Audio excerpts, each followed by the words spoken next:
নমস্কাৰ বন্ধুসকল, আশা কৰোঁ আপোনালোক সকলো ভালে আছে। ইতিমধ্যে বাৰিষা গ'ল, শীতকাল আহিবলৈ আৰম্ভ কৰিছে আৰু শীতকালত আমাৰ বাৰীখনত খুব সুন্দৰভাৱে আমি খেতি কৰোঁ আৰু প্ৰায় গোটেই শীতৰ ৰবি শস্যৰ গোটেইখিনি আমি খুব সুন্দৰভাৱে কৰোঁ। আমি প্ৰায় পাচলি কিনি নাখাওঁৱেই।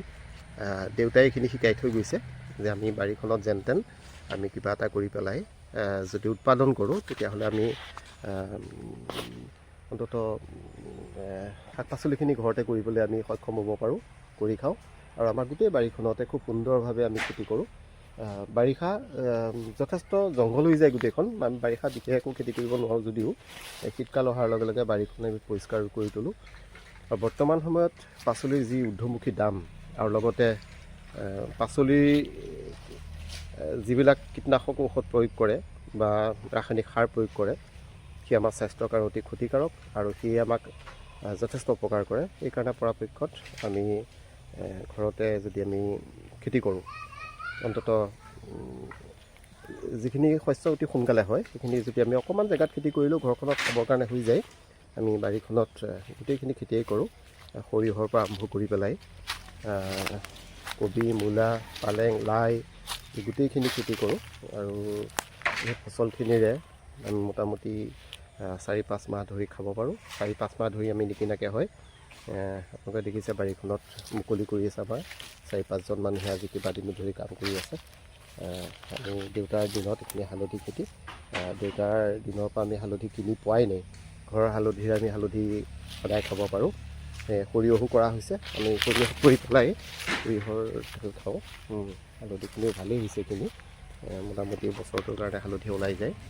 আৰু কলৰ পৰা আৰম্ভ কৰি যাৱতীয় যিমানখিনি পাচলি আছে সেইখিনি আমি ঘৰতে খাওঁ। কাচকল, কলডিল এইখিনি আমি কিনি পোৱাই নাই আজিলৈকে, ঘৰতে খাওঁ। গতিকে অকণমান কষ্ট কৰিলে আচলতে আমি ফচলখিনি ঘৰতে তৈয়াৰ কৰি ল'ব পাৰোঁ। অকণমান কষ্ট কৰিব লাগে আৰু ভাল লাগে খুব। এই খৰালি দিনকেইটাত কবি পুলিকেইটা খুচৰি ভাল লাগে, কবি পুলি পানী দি ভাল লাগে, ঘৰৰ পকা তুলতুলীয়া বিলাহীকেইটা ছিঙি ভাল লাগে, কণ বিলাহীৰে ধুনীয়া শাকৰ তৰকাৰী খাই ভাল লাগে, ভুটুৱা ছিঙি পেলাই ভাল লাগে। এই গোটেইখিনি আমি দেউতাক ধন্যবাদ জনাবই লাগিব। দেউতাই গোটেই কামখিনি কৰিবলৈ শিকাইছিলে আৰু এখন সুন্দৰ বাৰী উপহাৰ দি থৈ গৈছে আমাক। এই বাৰীখনৰ লৈয়ে আমাৰ জীৱনটো। বাৰীখনত থাকি ভাল লাগে। দিনটোৰ কৰ্মব্যস্ততাৰ মাজত আহি পেলাই এই বাৰীখনত সঁচাই কাম কৰি ভাল লাগে। যদিও যথেষ্ট খৰচ হয়, কাৰণ আমি নিজে কাম কৰিব নোৱাৰোঁ কাৰণে সকলোখিনি কাম আমি বাহিৰা মানুহ লগাই পেলাই কৰিবলগীয়া হয়।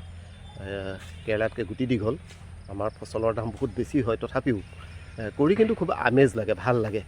আৰু আশা কৰিছোঁ আমাৰ পিছৰ প্ৰজন্ময়ো এই মাটি বাৰীখিনি ধৰি ৰাখি পেলাই খেতি কৰিবলৈ সক্ষম হয় যাতে, আৰু এটা খুব সুন্দৰ বাতাবৰণৰ সৃষ্টি কৰি পেলাই সুন্দৰভাৱে জীয়াই থাকিব পাৰে। মই এইখিনি কথা এইকাৰণেই ক'লোঁ, আজিকালিৰ দিনত এনেকুৱা এখন সুবিশাল বাৰী বহুতৰে হয়তো নাই। গতিকে আৰু যি বাৰীকণ যিবিলাক মানুহৰ আছে তেওঁলোকে হয়তো বেচি মেলি শেষ কৰিছে। গতিকে আমি অন্ততঃ ঘৰৰ বাৰীখন খুব সুন্দৰকৈ ৰাখিব লাগে, যাতে ইয়াৰ পৰা ফচলখিনি পাই আমি সুন্দৰভাৱে আমি খাই বৈ থাকিব পাৰোঁ। আমি কেইবাদিন ধৰি আমাৰ বিদ্যালয়ৰ কাষৰে আমাৰ 4গৰাকী ব্যক্তিয়ে মোক সহায় কৰি দিছেহি, কাম কৰি দিছেহি। এতিয়া আমি জংঘল চাফা কৰি আছোঁ। জংঘল চাফা কৰাৰ পিছত ইয়াত হয়তো পৰহিলৈ আমি ট্ৰেক্টৰ দি পেলাই হাল বাম, গোটেইখন চাহ কৰিম মাটি। তাৰপিছতে আমি লাইন বাই লাইনকৈ ধুনীয়াকৈ খেতিখিনি কৰিম।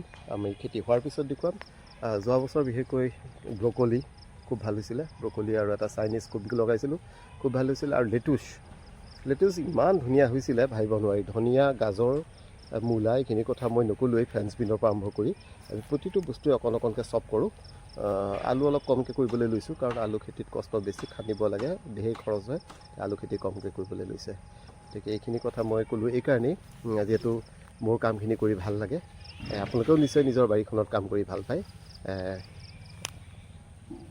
ধন্যবাদ জনাইছোঁ আপোনালোকে ভিডিঅ'টো শেষলৈকে চোৱাৰ কাৰণে।